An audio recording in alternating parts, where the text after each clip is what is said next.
Good evening. My name is Jonathan Ortiz. I'm currently serving in the United States Air Force.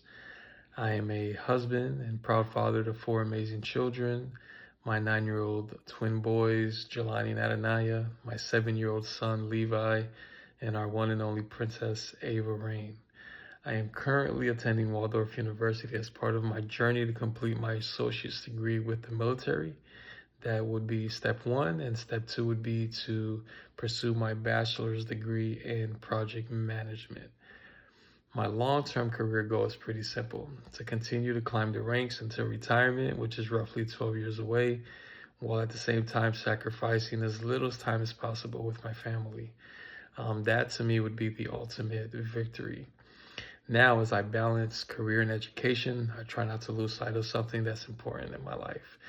Life is short, and while it's noble to serve others, as we are trained to do, it's just as important to take care of ourselves.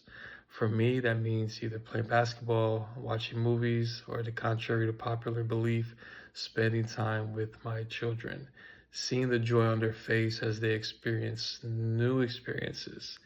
That to me brings tremendous joy and peace to my life. And speaking of experiences, that's something that I would like to talk to you today. If I could take you back about 20 years, I was a teenager at a church service in Germany, and we were just returning from a long week or a week-long youth retreat. They were seeking people to share their experiences with the congregation, and one by one, I could remember that, the other kids, they went up and they were speaking with such confidence, sharing every detail. And then it was my turn. And at that moment when they handed me the mic, I remember my stomach turning, my body tensed up, my mind was filled with thoughts like, "You're not good enough, you're gonna mess this up." And when I started to speak, I instinctively ducked behind the pulpit. My eyes were fixed to the ground, and I barely made it through my own story. And to be honest, I sounded more like a ghost than a teenager. And when I finished, I quickly handed the mic to the next person, and I heard the crowd laughing, not in a mean way, but I remember thinking, man, like I never want to do this again.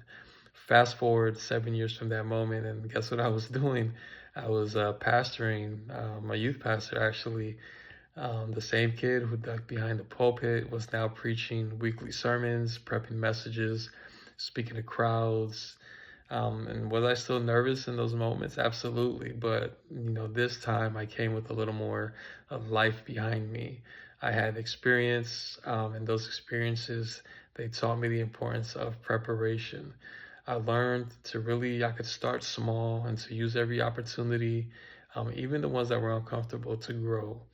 And when I look back, I realized something.